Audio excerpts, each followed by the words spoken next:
Mening ismim Talat Mehmet. Men 1966 yilda G'uljida tug'ilgan. 1999 yilda Norvegiyaga keldim. Hozirgacha Norvegiyada yashayapman. Men hozir o'zim akamning o'g'li Rishad Mamtimin to'g'ri guvohlik bermoqchi. Ilim Rishad Mamtimin 1981 yilda 12 ayning 27 kuni G'uljida tug'ilgan. O'zi kasbiy tijoratchi.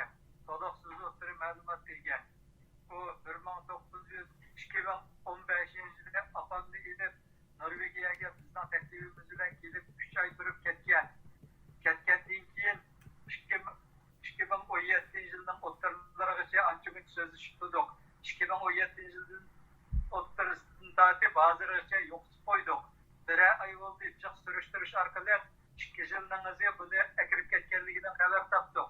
Ammo kampmi yoki daga kirib ketganligini, G'uljidimi yo boshqa yerga yo'tkab ketdimi, bulardan xabarimiz yo'q.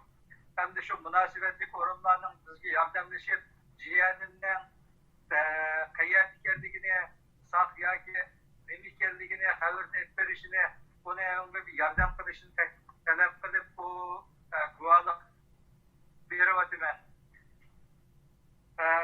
Rishad Mamtiminninki pasportning nomeri E1660 1960. Buningki Xitoy kimlik nomeri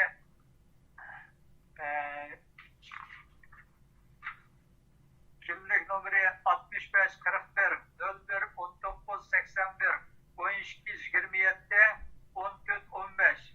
Benim Rishad 1981 yilda 12 ayning 27 kuni G'uljida tug'ilgan. Surishtiq o'rni Shinjang G'ulji shahar Ro'shan ko'cha 14-o'rinda o'tirdi. Inimga oid ma'lumotlarni shunchalik. Men munosabatli o'rinlardan qayta inimninki uchurini berishni talab qilib yordam so'rayman.